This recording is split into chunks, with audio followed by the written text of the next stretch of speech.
네, 시작하겠습니다. 네, 안녕하십니까. 책에서 길을 찾는 북TV 365 진행자 김태진입니다. 오늘은 북스타쇼 두 번째 시간인데요. 오늘도 마찬가지로 정말 모시기 어려운 분을 모시게 되었습니다. 잠시 후에 소개해드리기로 하고요.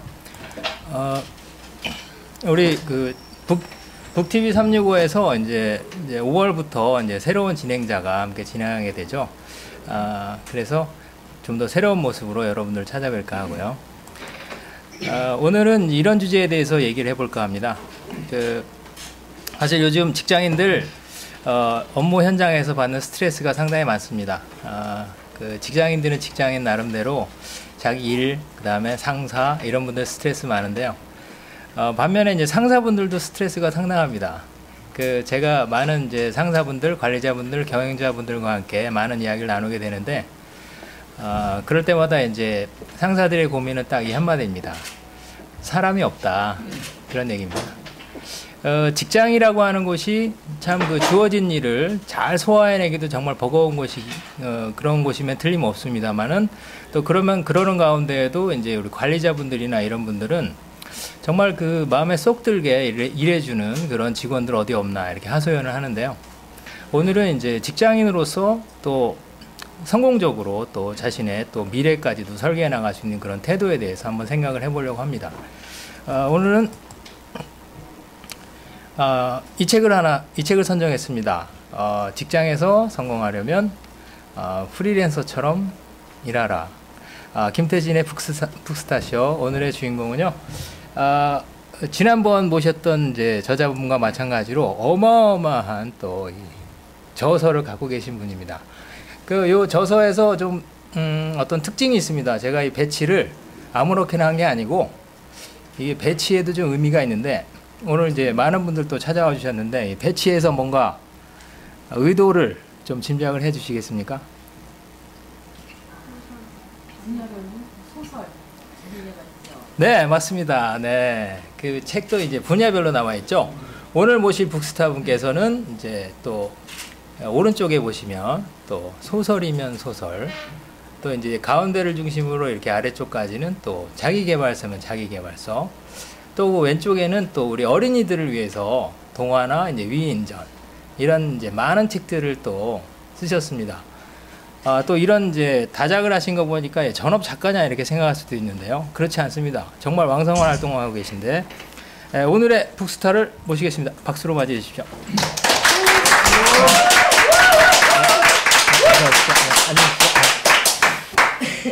네.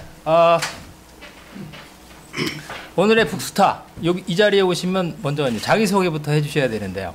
궁금하시죠? 정말 유명하신 분이시지만 또 어쩔 수 없이 또 방송이니까 또 많은 분들을 위해서 자기소개를 한번 부탁드리겠습니다. 예. 남들은 유명하다 하는데 잘 몰라요, 만나면. 제 이름은 이근미라고 하고요. 소설도 쓰고 또 이렇게 기자로도 일하고 있고 강사로도 또 나서고 있는 그런 이근미라고 합니다. 네, 다시 한번 박수 한번 주십시오. 제가 이제 다시 한번 소개해드리면, 이제 그림에서 이제 보시는 바와 같이 또 소설가이시고요. 그 다음에 인터뷰 전문 기자. 이 인터뷰 전문 기자의 또 내공이 또 상당하십니다. 이따 한번 또 파헤쳐 보기로 하고요. 또 기업 전문 강사로도 왕성한 활동을 하고 계십니다. 밑에 보시면 또 이제 현직 월간조선 객원 기자이시기도 하고요. 그 다음에 미래한국 편집위원이시기도 하고, 현재 또 이제 대학에서 또 활발하게 또 제자들을 또 육성하고 계신 또 그런 분이기도 합니다. 네, 이금미 님 정말 감사합니다. 네, 초대해 주셔서 감사합니다.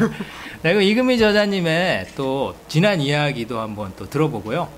그 다음에 이번에 또 내신 책, 프리랜서처럼 일하라. 이 책에 대해서도 한번 살펴볼 건데, 그 순서대로 한번 진행을 해보겠습니다. 먼저 작가로서 이금미는 이라고 한마디 정의할 때, 이제 왼쪽, 오른쪽 이렇게 두 개로 나눠볼 수가 있을 것 같아요. 왼쪽, 오른쪽. 네, 두 분야 보니까 보통 이제 작가라고 한다면 이제 픽션이면 픽션 이렇게 쓰시죠. 또 어떤 분들은 이제 논픽션 위주로 쓰십니다. 그런데 이금미 작가님은 픽션과 넌픽션을 넘나드는 또 그런 작가분이시거든요. 자, 그럼 이제 하나씩 한번 파헤쳐 보겠습니다. 네, 이 책, 네, 17세. 네. 아, 또 이게 또 굉장히 또 유명한 소설책입니다.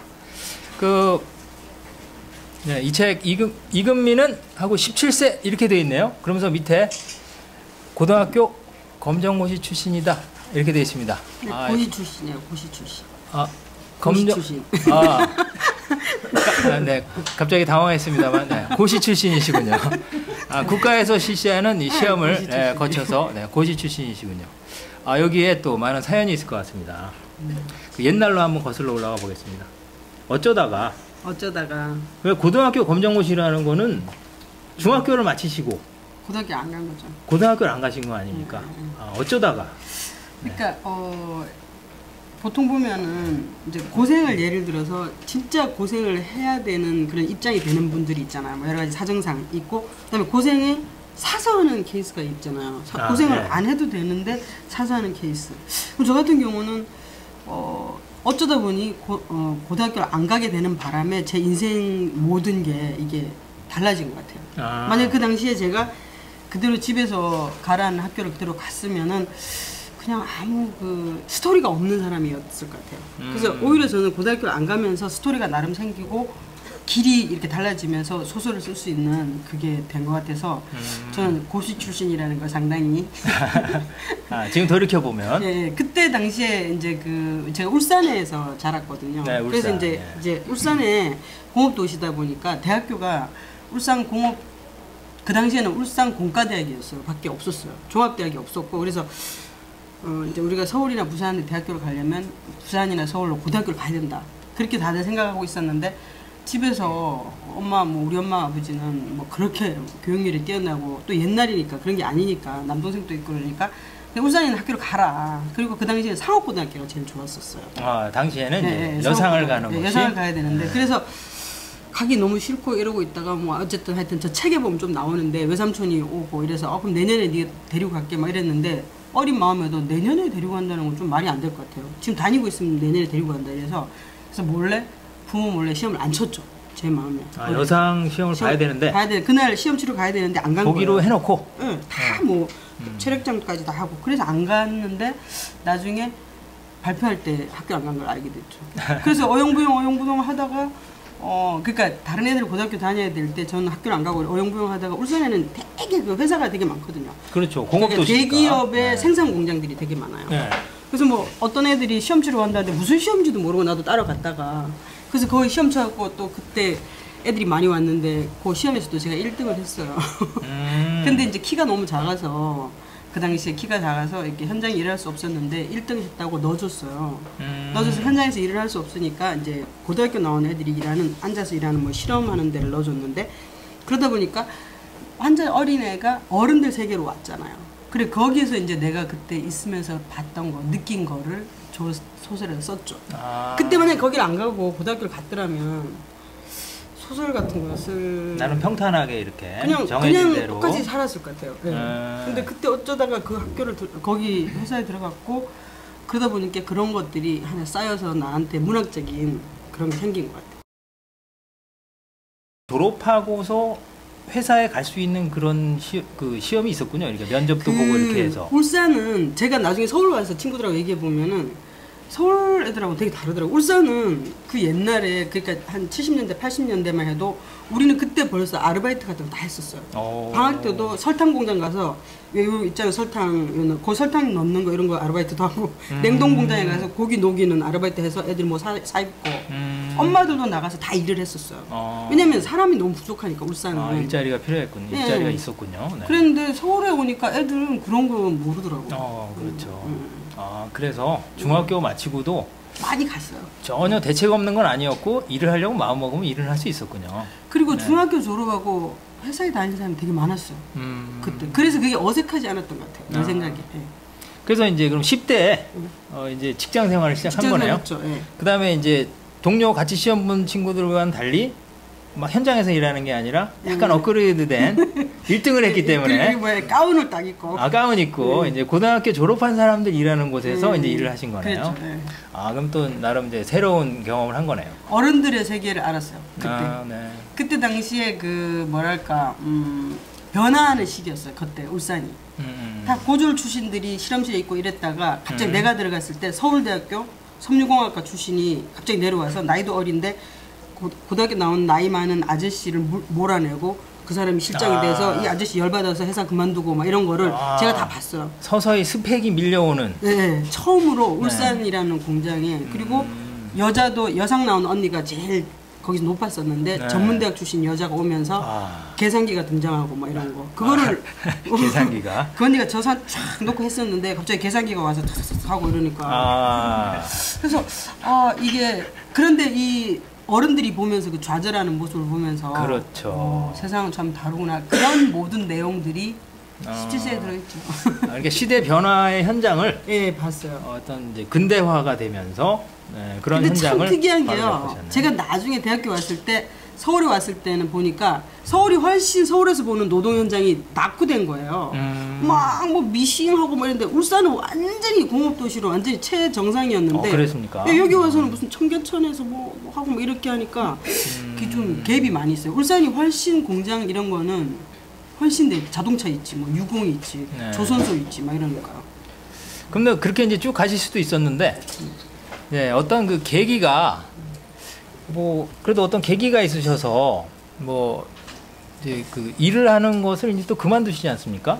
뭐 어떤 계기가 있었습니까? 그리고 또 진학을 해야 되겠다, 검정고시를 봐야 되겠다. 그런 이제 생각은 언제 어떻게 하셨습니까? 제가 이제 그 뭐랄까 이게 되게 어떻게 이제 뭐 집안이 어려워서 뭐 이렇게 학교를 못 가게 돼서 가고 이런 게 아니라 어쩌다 보니까 거기를 들어갔고 거기 다니다 보니까 나중에 애들이 졸업해서 고등학교 졸업하고 나와서 대학교 가고 이런 거 보니까 나도 이제 어느덧 정신을 차리고 내가 여기 있을 때가 이래가지고 나왔죠.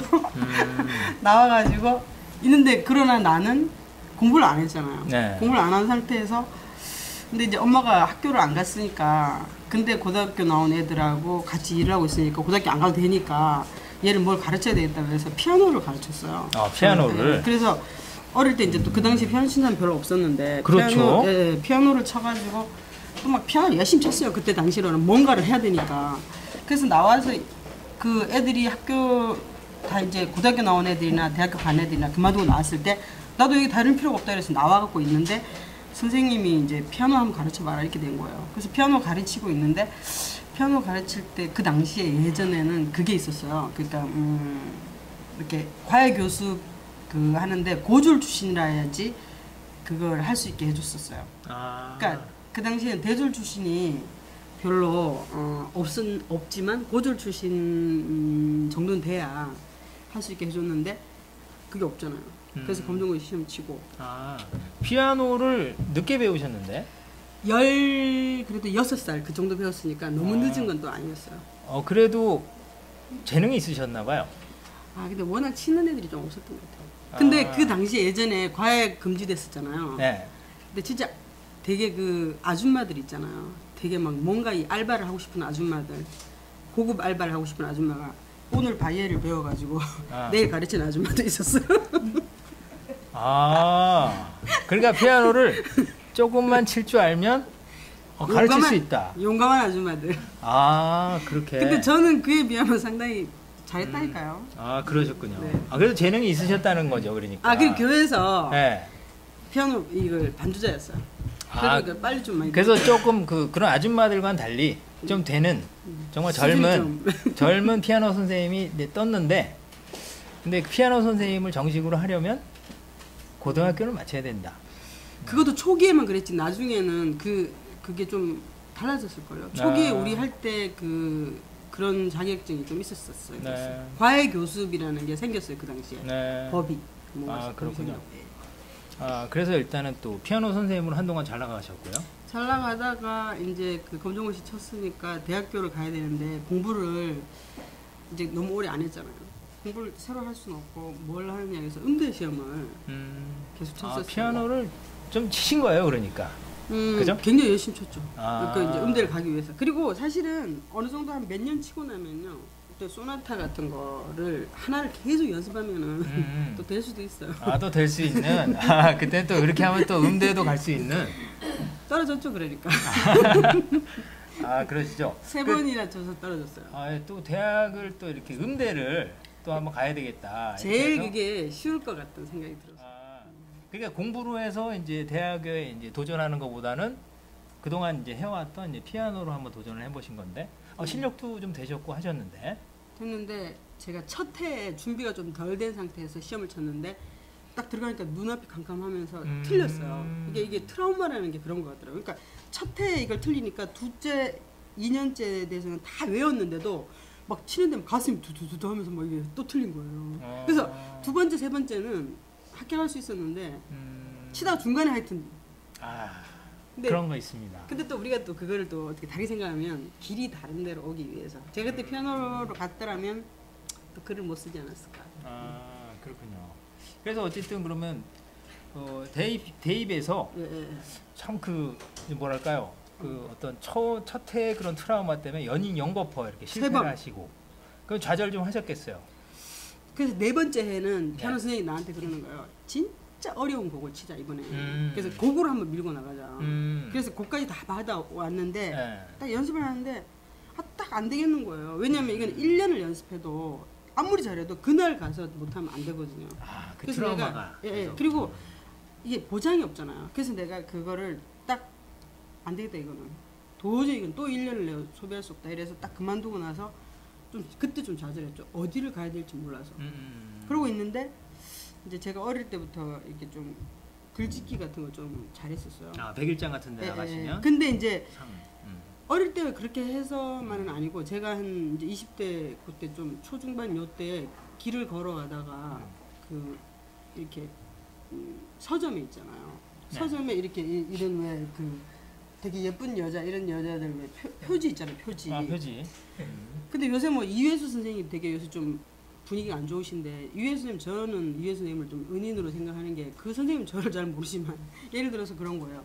이회수 선생님 표지인 책이 있었어요. 네. 너무 특이하잖아요. 거지 같은 얼굴을. 그때도 머리가 이렇게 해가지고 완전 그랬었어요. 그래서 너무 특이해서 그 책을 내가 이회 선생님 잠깐 죄송합니다. 다시.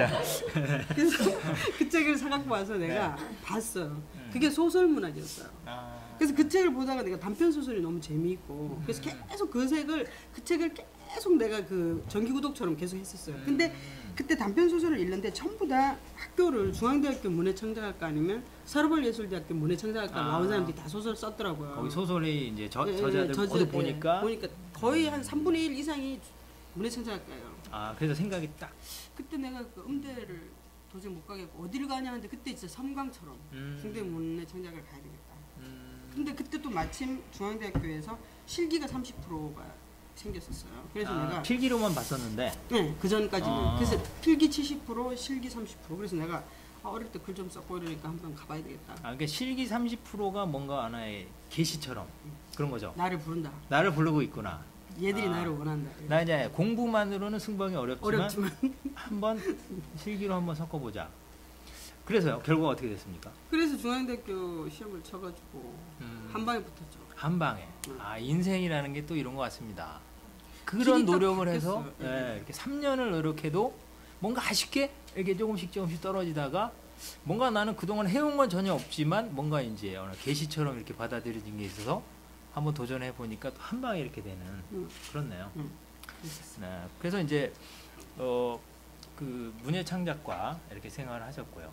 그 다녀보시니까 어떠셨어요? 대학 생활 하시면서? 대학교 들어갔는데 우리는 중앙대학교 문해창작학과는 시험 칠 때 우리는 뭐 이렇게 전부 다 그 객관식인가 그런 게 없어요. 이 종이를 이만한 거죠. 일단. 그래갖고 앞 뒤를 이렇게 쓰는 거예요. 무슨 시험인지 다 그랬었어요. 그러면 애들은 한 반장 정도 쓰잖아요. 그럼 나는 앞, 뒤 다 썼어요. 그래서 제가 4.41 뭐 계속 이렇게 맞아가지고 예술대학 과가 아니라 단과대 중앙대학교 예술대학 수석 졸업자라고 좀 알아주신 거예요. 그러니까 마치 물 만난 고기처럼 그러니까 글을 하얀 종이 위에다 풀어 써라. 풀어 써라. 그러면 이제 그냥 그리고 또 우리가 매 학기마다 소설을 내는데 애들은 별 할 얘기 없잖아요. 이제 네. 졸업했으니까. 네. 저는 막 별일이 다 있는 거예요.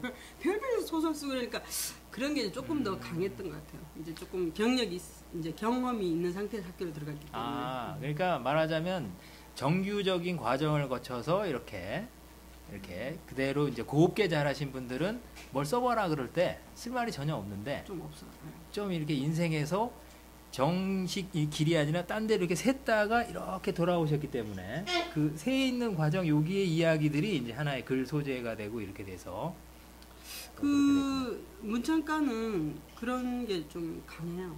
근데 네. 요즘 친구들은 요즘 또 젊은 친구들 같은 경우는 뭐 네. 이렇게 환상이나 뭐 SF 뭐 이런 거를 많이 하니까 또 좀 다르긴 한데 네. 젊은 친구들도 유리하지만 아무래도 경험이 많으면 글 쓰는 데는 좀 도움이 많이 되죠. 아, 네. 그렇군요. 그다음에 이제 등단을 하셨어요. 네. 졸업하고 그게 어려운 3년 거 아닙니까? 네. 아무리 문예창작과를 나왔다 하더라도 그건 그래요. 우리가 이제 그 졸업할 때 우리 87학번이 40명인데요. 네.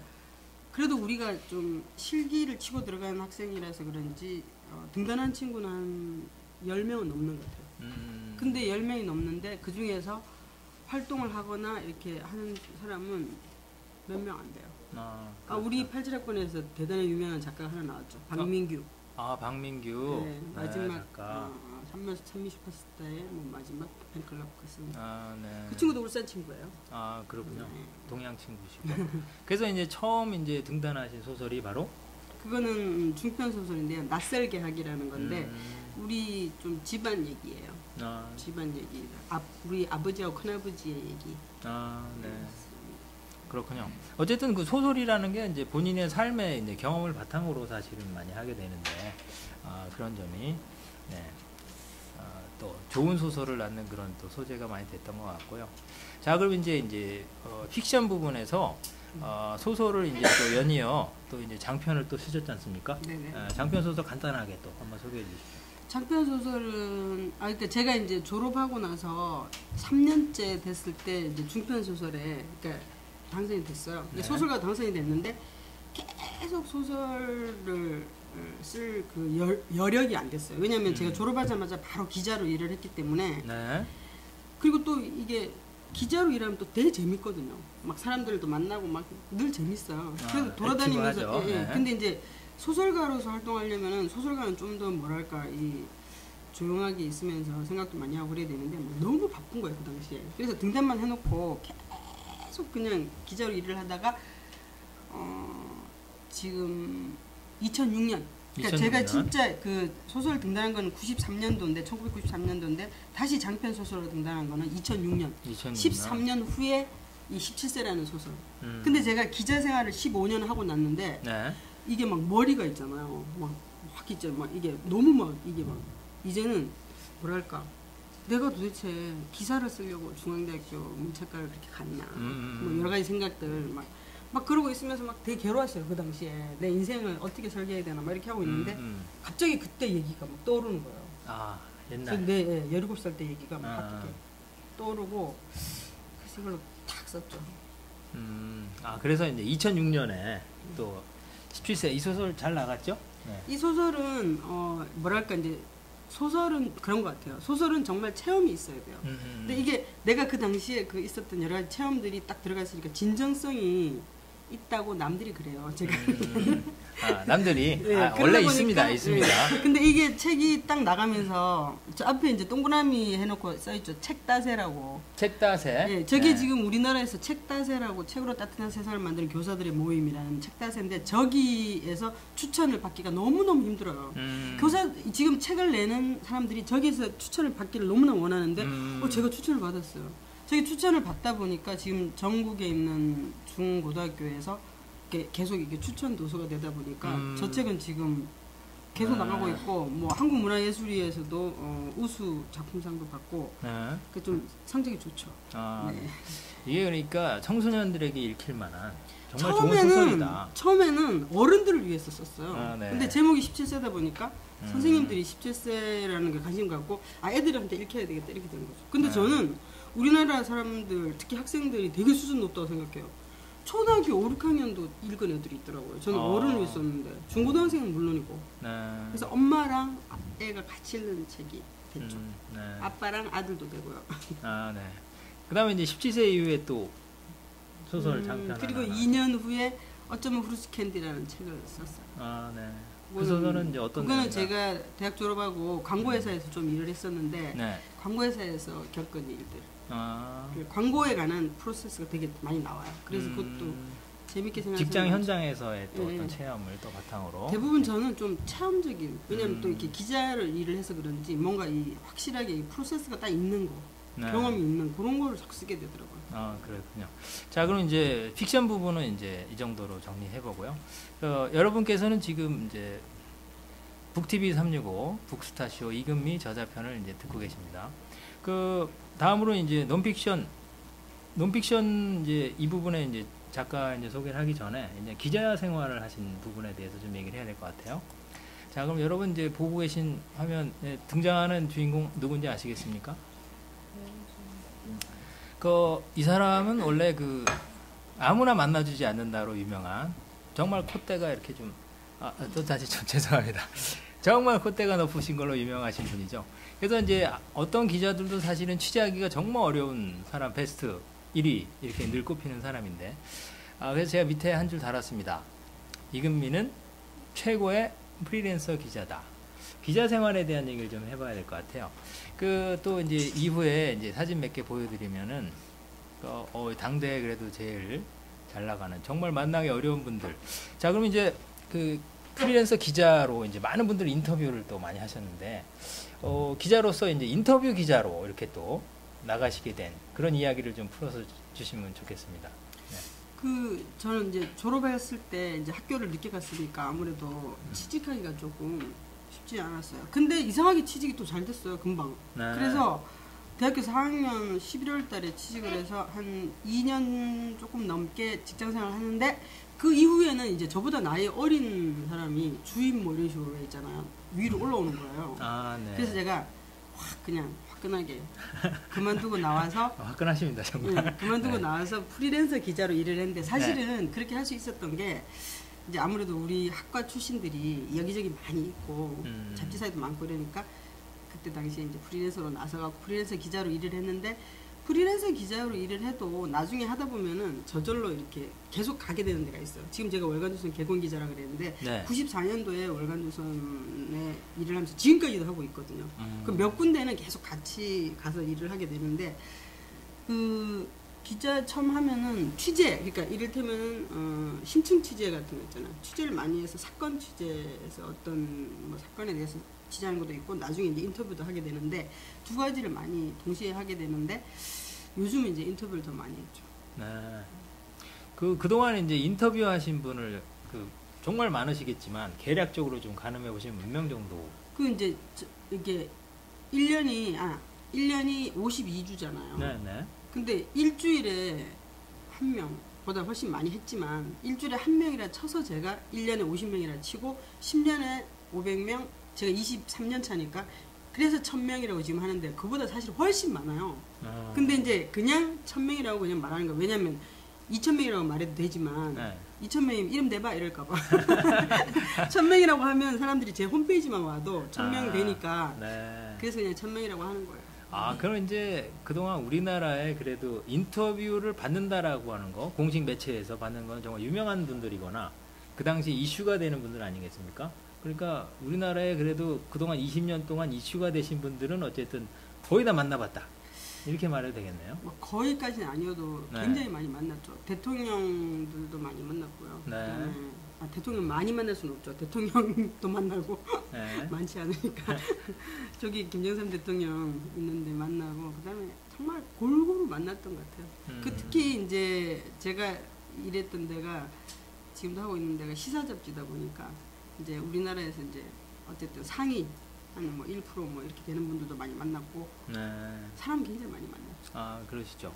근데 이제 처음에 이제 어쨌든 제가 보기에 그 문창과에서부터 어쨌든 글을 쓰는 데 있어서는 일단 뭔가 타고나신 어떤 그런 잠재력이 그때부터 막 이렇게 터져 나오신 게 아닌가 싶은데 글 쓰는 거 이외에도 이제 사실 프리랜서 기자라 그러면 인정받기 위해서는 다른 조건들도 많이 필요하지 않습니까?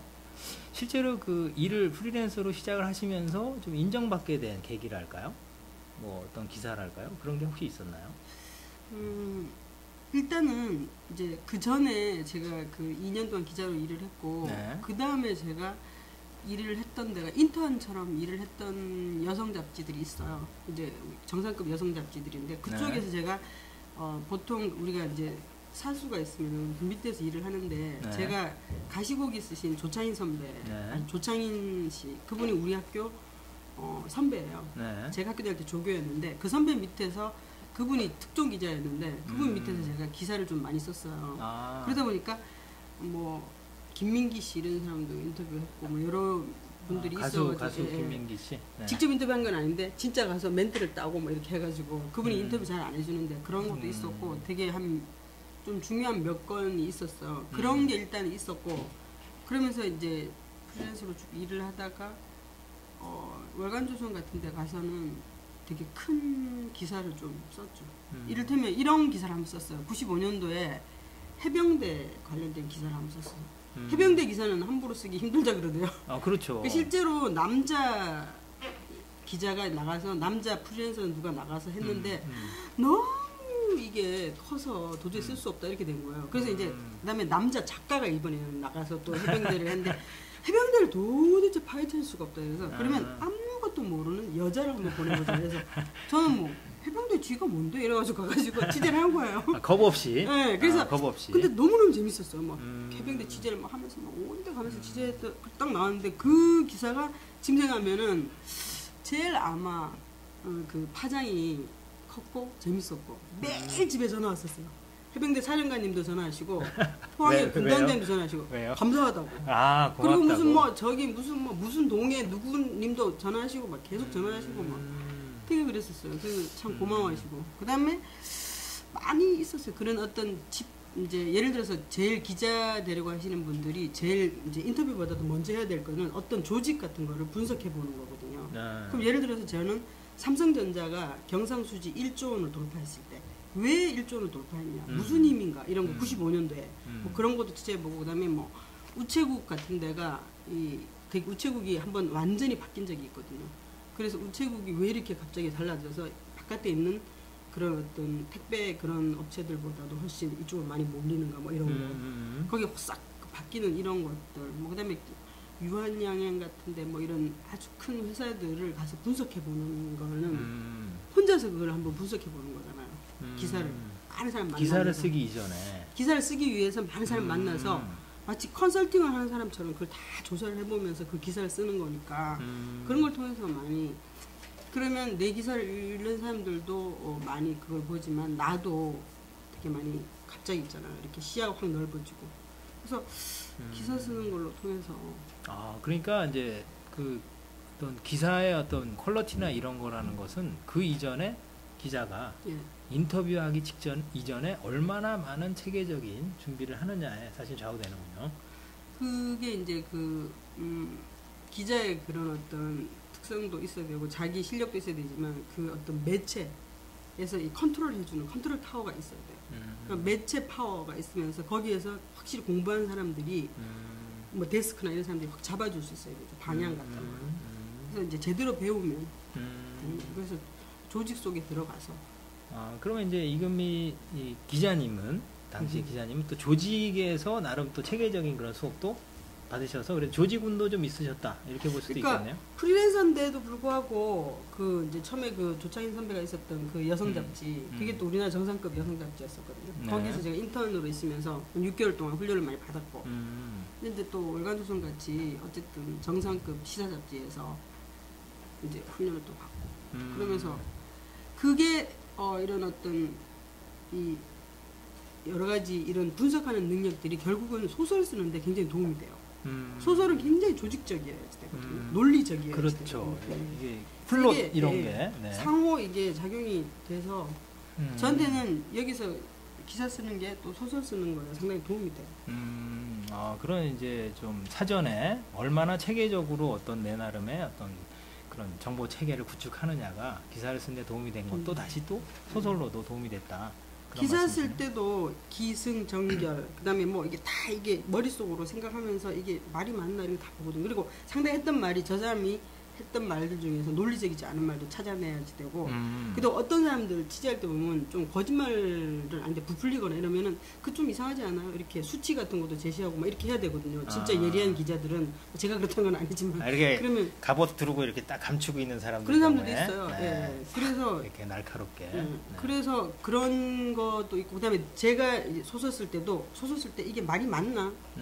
이 주인공하고 얘하고 말할 때 대화할 때 이게 맞나? 이런 것들이 기사 쓰면서 길러진 것들이 되게 많아요. 예. 네. 그런 훈련을 거쳐서 또 소설에 또 소설 쓰시는 데도 많은 도움을 받으셨군요. 그 다음에 이제 제가 좀 궁금했던 것이 뭐냐면, 그, 아무리 이제 공부를 열심히 하는 기자일 수도 있고요. 글을 잘 쓰는 기자일 수도 있지 않습니까? 근데 인터뷰 기자라면 일단 섭외를 해야. 그렇죠. 누구를 이제 섭외를 해야 기사가 나오는 거 아니겠습니까? 섭외가 진짜 제일 어려워요. 그러니까 이제 그 섭외를 잘 해내야 사실은 또 성공적인 또 프리랜서 기자가 되는 거고. 그래서 그 많은 또 잘 나가시는 분들이 쓰도록 또 이렇게 함부로 이렇게 또 자기를 노출시키지 않으려고 하는 것도 있는데, 나름의 그런 노하우가 있으실 것 같습니다. 그 이제 이렇게 말하면 되게 허무한데요. 매체 파워에 따라서 섭외 능력이 달라져요. 그러니까 아무리 뛰어난 기자여도 매체가 좀 그러면은 참 상대들이 해주지 네. 않죠. 근데 예를 들어서 이게 매체 파워가 있으면은 네. 상대들이 응해주죠. 그래서 그런 것도 있고 네. 아니면은 계속 정성을 들여야지 돼요. 아니면 이런 것도 있어요. 어떤 기자한테 꼭 인터뷰 해보고 싶다. 그런 지금 기자들 중에는 기자들이 여러 명 있잖아요. 그러면 이제 이 취재원들이 저 기자하고 인터뷰해보고 싶다 이런 것도 있고. 그러니까 여러 가지가 있는데 제가 봤을 때는 매체 파워가 상당히 중요해요. 네, 그렇군요. 그러니까 이제 아무래도 이제 매체가 그 어떤 공신력이 있고 좀 파워가 있고 그런 것이면 이제 취재원들이 상당히 또 호감을 긍정적으로 이렇게. 근데 저는 이제 그 사람들한테 이렇게 말하고 싶어요.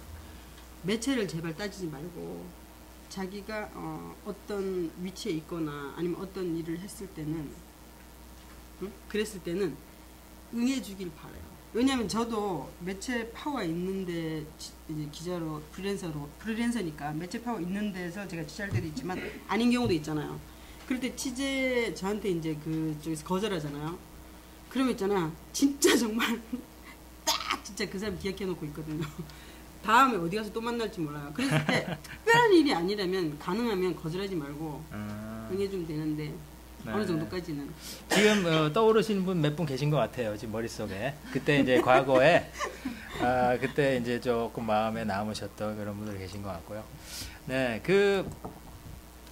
그동안에 이제 수많은 사람들을 또 취재하시면서 또 그 다음에 또 이 바닥이 굉장한 경쟁이고 그 속에서 또 살아남기 위해서는 정말 치열한 그런 노력을 해야만 살아남는 그런 분야인데 그 분야에서 또 일해 오시면서 쌓아오신 그런 모든 내공을 담아서 또 최근에 또 책이 하나 나왔죠. 그래서 프리랜서처럼 일하라. 이제 직장에서 성공하려면 이 책이 나왔어요. 그래서 오늘은 좀 이 책을 좀 파볼까 하는데요.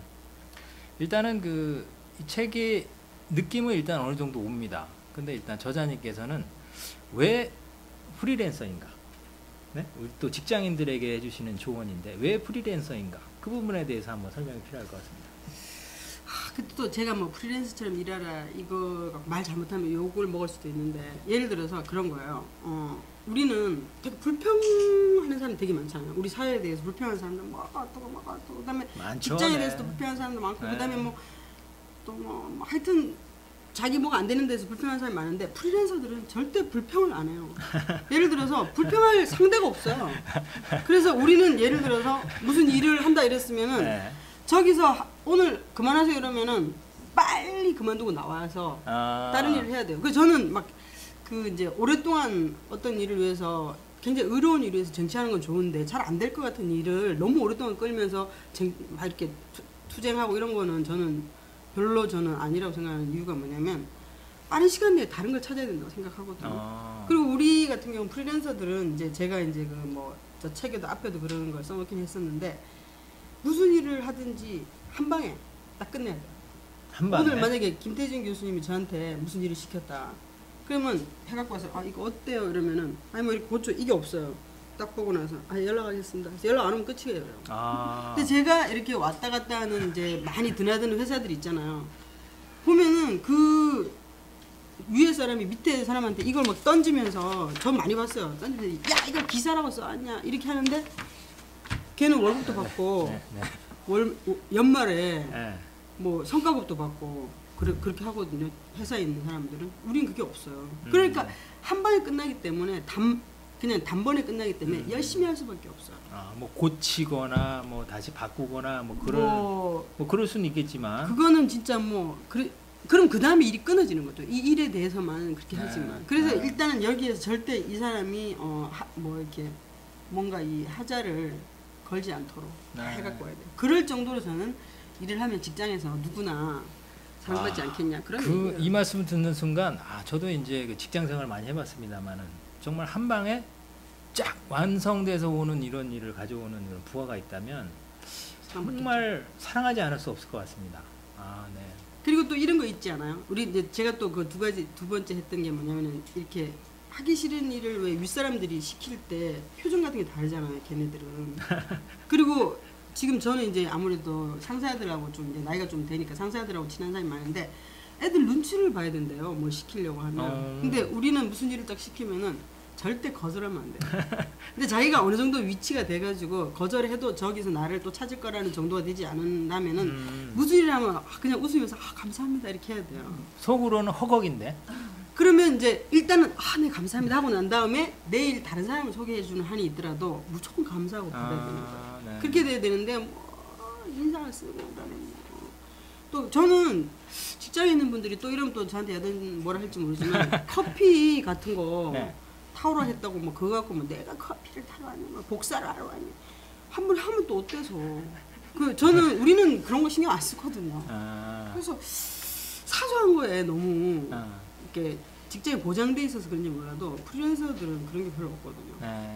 사실 이 책이 조금 염려하시는 부분이 우리 직장에서 이제 부하 되시는 분들의 경우에는 이거 우리를 너무 이렇게 채찍질하는 책이다 또 이렇게 또 인식하실 수 있는 면이 있을까봐 이제 염려하시는데 근데 사실 이 부분은 좀 새겨들 만한 그런 부분이 있는 것 같습니다. 요즘 그 직장 생활을 자기가 나름의 최종 목적지로 생각하고 거기에 이제 계속 꾸준히 이제 그냥 거기서 살아가는 걸로 만족하시는 분들의 경우라면은 그렇게 다가올 수 있을지 모르겠는데 요즘 직장이 자기의 평생을 보장해주지 않지 않습니까? 그러니까 그 다음을 생각해야 되는 그런 고민을 하고 계신 분들이라 그러면은 아마 이 얘기가 다른 의미로 좀 다가오지 않을까 뭐 그런 생각이 좀 드네요. 자, 그러면 이제 이 책에 대해서 하나씩 한번 살펴보도록 하겠습니다. 이제 프리랜서에 대한 개념에 대해서는 좀 얘기를 해봤고요. 자, 여기에 이제 제가 적은 한마디가 있는데 프리랜서 마인드의 핵심으로 이런 사람에게 맡기고 싶다는 생각이 들게끔 하는 최강 3단 콤보는 이렇게 되어 있습니다. 이 최강 3단 콤보는 바로 책에 나와 있는 또 그런 개념이기도 한데요. 혹시 이 세 개를 이런 사람에게 일을 맡기고 싶다 이렇게 그런 생각이 들게끔 하는 세 가지를 꼽는다면 여기 들어갈 단어들이 어떤 게 있다고 생각하십니까? 자유롭게. 성실. 성실. 성실. 네. 시간. 성격. 예습을 좀 하고 오신 듯한. 네. 네. 성실, 성격. 방금 힌트 좀 드렸습니다. 예습을 하고 오신 것 같다고 그래서. 자, 지금 이제 거의 다 맞추셨습니다. 그래서 사실 이 책에서 그 프리랜서 마인드라고 하는 것을 정말 심플하게 딱 세 단어로 사실 요약을 해주셨거든요. 자, 그럼 한번 공개를 해볼까요? 네. 이 정말 시옷으로 시작하는 이 세 개, 시옷으로 시작하는 이 세 가지가 정말 심플하면서도 이 책의 또 핵심 메시지 하나를 또 보여주는 것 같은데요. 잠깐 설명 좀 해주시면요. 일단은 실력이 일단 좋아야 돼요. 이게 제일 첫머리에 놓이는군요. 성격하고 물론 이제 다 해야 되는데 성격도 좋고 성실하고 다 해도 프리랜서는 실력이 없으면 끝장이에요. 끝장이죠. 그러니까 실력이 일단 좋고 네. 그 다음에 이제 원만을 하면서 그 다음에 이 사람한테 일을 맡기면 항상 그때 해온다. 이게 딱 있으면 이 세 가지가 합쳐져야 되죠. 네. 그렇군요. 정말 이게 색이면 색일수록 역시 그 일을 맡기고 싶다라고 할 때 일단 일 잘 되죠.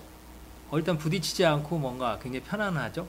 그 다음에 정말 노력하는 모습 보이고 정말 이제 꾸준하게 해온다면 그 사람 정말 일을 맡기고 싶을 것 같습니다. 이거 한번 새겨볼 만한 게 아닌가 싶습니다. 최강 3단 콤보. 이 명칭도 굉장히 괜찮은데. 제가 우리 극장 갈 때요. 콜라 사이다 오징어. 콜라 사이다 콜라 팝콘. 콜라 팝콘 오징어. 지금 항상 3단 콤보 이거. 3단 콤보. 그래서 생각해서 한 거예요. 이게 극장 용어군요. 그러니까. 제가 생각한 콤보 거예요. 메뉴. 콤보 메뉴. 그래서 3단 콤보.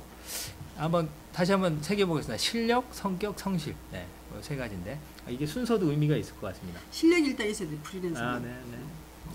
자, 다음 이제 책의 이야기 한번 볼까요? 조직 생활에서 진정한 마태 효과라 이런 부분이 하나 나옵니다. 마태 효과가 뭔가요? 마태 효과는 그 마태복음에 있는데요. 네. 있는 사람은 더 많이 주고. 하여튼 못하는 사람 거는 뺏어서 있는 사람 준다 뭐 이런 내용이에요.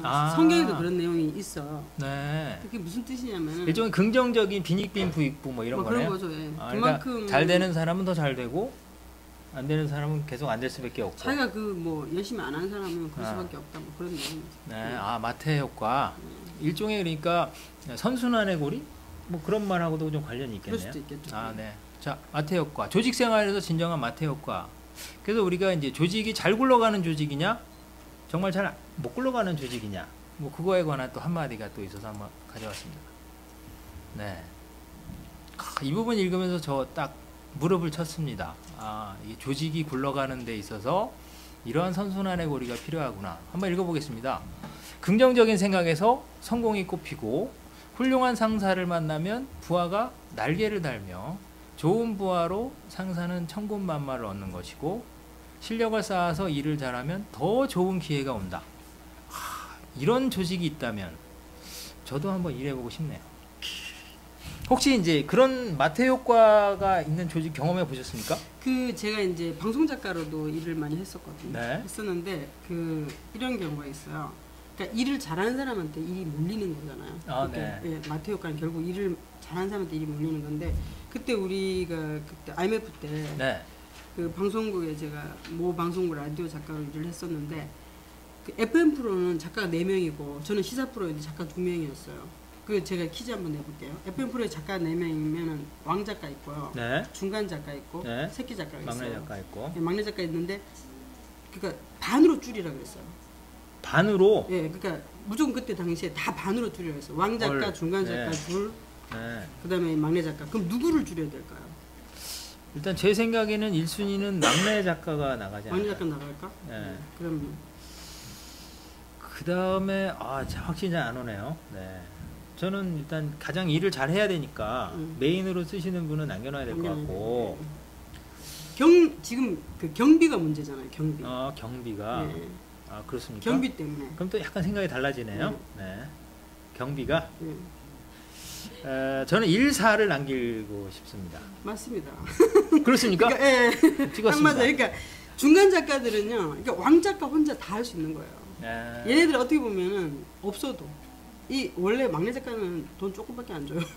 그러니까 둘을 잘라도 왕 작가 잘하는 애한테 왕창 다 주는 거예요. 제가 눈치가 있다 보니까 아까 경비라는 말에 갑자기 딱 변심했습니다. 그래서 막내 딱 끼워놨더니. 네, 제가 여기서 퀴즈 내면은 둘을 남겨놓는다 그러는데 얘네 둘은 이 한 사람 하는 거 못해요. 그래서 결국은 마태 효과는 잘하는 사람한테 다 일이 진짜 몰리는 예를 들어서 프리랜서 세계도 부익부 빈익빈이에요. 네. 일 그렇죠. 잘하는 사람한테 많이 몰리고. 네. 그게 이제 2080, 8020 법칙이라고 그래서 정말 일 잘하는 프리랜서들이 대부분의 일을 이렇게 다 가져가는 그런 일들이 있죠. 그래서 프리랜서처럼 일하라 이런 것은 조직 생활에서도 이제 구조조정이 있거나 어려움이 있을 때 결국 인정받고 일을 자기가 더 떠맡아서 하는 사람들만 살아남을 수밖에 없는 그런 구조를 또 잘 보여주신 것 같습니다. 네. 그 다음에 이제 이 책에 대해서 리뷰가 또 인터넷에 보면 많이 올라와 있는데 그 중에서 많은 분들이 또 이렇게 선정해 주신 한마디 제가 하나 골라봤습니다. 리뷰 베스트 한마디라고 했는데요. 한번 새겨보십시오. 네. 저 이 말을 딱 책에 또 한 챕터에 딱 제목으로 나와 있는 이 말인데 이 말을 보는 순간 한동안 멈춰서 생각을 좀 해야 했습니다. 뜻을 품었으면 길을 만들 각오도 하라. 이게 바로 그 프리랜서의 를 또 보여주는 거겠죠.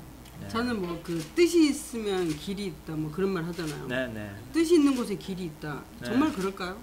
그렇지 않다니까요. 그렇습니까? 뜻이 있으면 자기가 길을 만들어야 돼요. 그래서 생각은 많이 해도 자기가 만들어야지 된다고 저는 생각해요. 또 그 뜻이 있으면 길이 있다, 이 이야기를 또 한 단계 업그레이드한 그런 표현이신 것 같아요. 그러니까 프리랜서로서 정말 척박한 환경에서 자신의 삶을 이렇게 열어가시는 분들에게는 뜻을 세웠을 때 사실 누가 내 앞에 멍석을 이렇게 저절로 깔아주는 일은 없다, 그런 얘기죠. 그러니까 자기 스스로가 이렇게 열어가는 그런 걸 해야 되는데, 그 말에는 정말 맨 땅에 헤딩하듯이 정말 그 무리다 싶을 정도라도 일단 노크하고 도전해야 되고, 그런 내용을 좀 담고 있는 게 아닌가. 정말 그래야 돼요. 네, 그런 생각이 들었습니다. 네, 자, 좀 옛날 사진 같습니다. 아까 스튜디오에서 단지가 쫙 흐르셨는데, 네. 스튜디오 사진 가증스럽죠. 가증스럽진 않고, 예. 또 앞으로 또 이제 이 많은 분야를 또 넘나들면서 앙성한 활동을 하셨는데, 또 앞으로 있을 일이나 또 그런 일 있으면 좀 소개를 좀 해주시면 좋겠습니다. 지금 5월달에 5월에 네, 소설이 하나 나와요. 소설이 하나 나옵니까? 네. 기대됩니다. 제목은 39과 15. 39과 15. 네, 뭔가 약간 좀 그렇죠. 느낌이 뭔가 좀 오는데요? 39살하고 15살. 네. 근데 여자예요, 둘 다. 여자. 아빠의 애인, 옛날 애인 집에 가서 이 딸이 가서 한 달 동안 같이 있는 얘기예요. 재밌겠죠? 아빠의 옛날 애인? 네. 오. 그럼 아빠를 또 재발견하는 그런 좀 기회가 되겠네요. 하여간 아빠가 지금 안 나타나가지고 아빠 옛날 애인 집에 가서 얘기를 하다가 같이 있게 되는.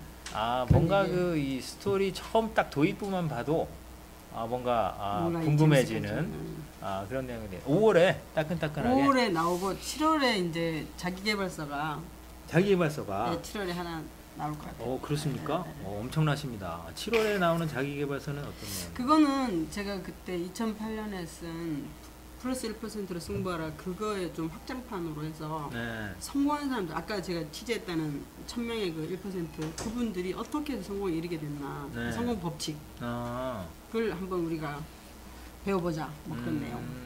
그러니까 프리랜서 기자로 정말 많은 분을 만나시면서 그때 또 느끼셨던 점을 모아서 그때 2008년에 그 책이 나왔지 않습니까? 제가 냈는데 그때보다 이제 확장판으로 해서 이제 한번 더 내려고. 또 자기계발서도 또 내시고, 그 다음에 또 그 예전에 내셨던 그 소설과 관련해서 또 17세가 지금 이거 아직까지 안 밝혔는데 17세 지금 영화사에서 판권을 샀어요.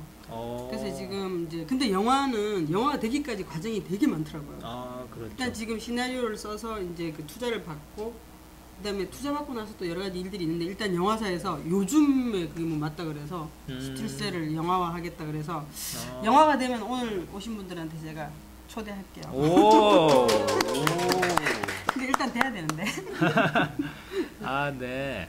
그러니까 그 17세라는 소설이 좀 예전에 나온 옛날에 나온 이제 소설이긴 합니다만, 지금부터 물론 한 7년 전 뭐 이렇게 되나요? 2006년에 나왔어요. 7년 전 나온 소설인데 영화사에서 또 관심을 갖고 또 판권을 사서 지금 이제 준비 작업 중입니다. 그래서 조만간에 또 좋은 소식이 있을 거라는 생각이 좀 드네요. 네, 그래서 또 극장에 걸리는 날 또 걸려야 됩니다. 극장에 걸리는 날, 여기 계신 분들은 잊지 마시고 저희 북TV 365에 연락 주십시오. 그러면 이제 초대권, 이렇게 시사회 초대권 날라가겠습니다. 네, 지금 또 왕성한 활동하고 계시네요. 책을 벌써 또 2개 또 신간이 나오신다고 하고요. 그 다음에 또 조만간에 또 영화와 관련해서 좋은 또 소식도 있기를 바라겠습니다. 감사합니다. 네, 오늘 이제 이금미 작가님, 또 유명하신 또 프리랜서 기자님이시죠. 모시고 또 지난 이야기, 최근에 내신 또 책 이야기 또 이렇게 풀어봤습니다. 오늘 바쁘신데 이 자리 빛내주신 이금미 작가님께 감사의 말씀 전하면서 박수로 오늘 감사하다는 뜻을 표현해드리겠습니다. 감사합니다. 그러면 이제 잠깐 소개도 좀 하겠습니다. 다음 김태진의 북스타쇼 예고를 하겠습니다. 다음은 저 멀리 유럽으로 좀 날아가 보겠습니다. 그래서 오동섭 또 이분도 프리랜서 여행 전문 또 작가십니다. 그래서 기고가신데 이분은 이제 동유럽의 전문가시고요. 그러면서 이제 지금 준비하고 계신 책이 특히 발칸반도에 대한 또 책을 준비하셨습니다. 그래서 여행 전문가 오동성님의 발칸 이야기를 5월 16일 또 이 시간에 방송을 해드리겠습니다. 그 다음에 다음 주 북TV 365 예고하겠습니다. 다음 주 역시 같은 시간이죠. 목요일날 저녁 7시 30분에 최은정 MC가 진행하는 북쇼핑쇼에서는 은밀한 마케팅의 유혹 이거와 관련해서 또 재미있는 방송 또 진행하도록 하겠습니다. 네, 오늘 또 이 자리 빛내주신 많은 방청객 여러분께 감사드리고요. 네, 책에서 길을 찾는 북TV 365 김태진의 북스타쇼 오늘 이금미 작가님 모시고 함께 했습니다. 네, 여기서 마치겠습니다. 감사합니다. 네, 여기서 정식 방송 마치고